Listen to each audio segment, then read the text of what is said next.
एकलव्य की गुरुभक्ति की कथा। आचार्य द्रोण राजकुमारों को धनुर्विद्या की विधिवत शिक्षा प्रदान करने लगे। उन राजकुमारों में अर्जुन के अत्यंत प्रतिभावान तथा गुरुभक्त होने के कारण वे द्रोणाचार्य के प्रिय शिष्य थे। द्रोणाचार्य का अपने पुत्र अश्वत्थामा पर भी विशेष अनुराग था, इसलिए धनुर्विद्या में वे भी सभी राजकुमारों में अग्रणी थे, किंतु अर्जुन अश्वत्थामा से भी अधिक प्रतिभावान थे।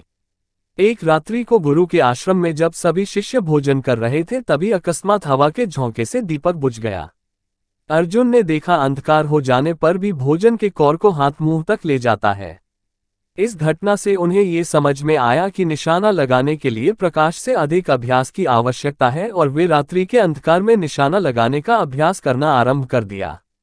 गुरु द्रोण उनके इस प्रकार के अभ्यास से अत्यंत प्रसन्न हुए। उन्होंने अर्जुन को धनुर्विद्या के साथ ही साथ गदा, तोमर, तलवार आदि शस्त्रों के प्रयोग में निपुण कर दिया। उन्हीं दिनों हिरण्यधनु नामक निषाद का पुत्र एकलव्य भी धनुर्विद्या सीखने के उद्देश्य से द्रोणाचार्य के आश्रम में आया, किंतु निम्न वर्ण का होने के कारण द्रोणाचार्य ने उसे अपना शिष्य बनाना स्वीकार नहीं किया। निराश होकर एकलव्य वन में चला गया। उसने द्रोणाचार्य की एक मूर्ति बनाई और उस मूर्ति को गुरु मानकर धनुर्विद्या का अभ्यास करने लगा। एकाग्रचित्त से साधना करते हुए अल्पकाल में ही वह धनुर्विद्या में अत्यंत निपुण हो गया। एक दिन सारे राजकुमार गुरु द्रोण के साथ आखेट के लिए उसी वन में गए जहां पर एकलव्य आश्रम बनाकर धनुर्विद्या का अभ्यास कर रहा था। राजकुमारों का कुत्ता भटक कर एकलव्य के आश्रम में जा पहुंचा। एकलव्य को देखकर वह भौंकने लगा।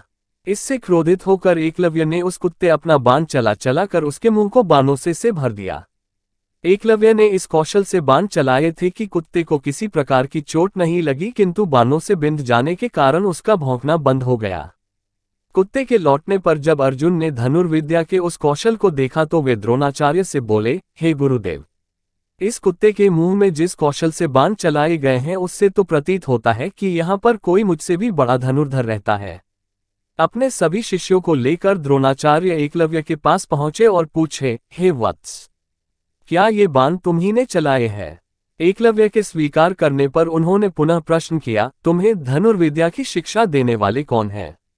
एकलव्य ने उत्तर दिया, गुरुदेव, मैंने तो आपको ही गुरु स्वीकार करके धनुर्विद्या सीखी है। इतना कहकर उसने द्रोणाचार्य की उनकी मूर्ति के समक्ष ले जाकर खड़ा कर दिया। द्रोणाचार्य नहीं चाहते थे कि कोई अर्जुन से बड़ा धनुर्धारी बन पाए। वे एकलव्य से बोले, यदि मैं तुम्हारा गुरु हूं तो तुम्हें मुझको गुरुदक्षिणा देनी होगी। एकलव्य बोला, गुरुदेव, गुरुदक्षिणा के रूप में आप जो भी मांगेंगे मैं देने के लिए तैयार हूं। इस पर द्रोणाचार्य ने एकलव्य से गुरुदक्षिणा के रूप में उसके दाहिने हाथ के अंगूठे की मांग की। एकलव्य ने सहर्ष अपना अंगूठा दे दिया।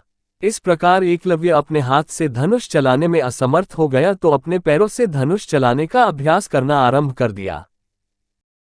इसी भगवान की वीडियो देखने के लिए सब्सक्राइब करें चैनल को और बेल आइकॉन दबाएं।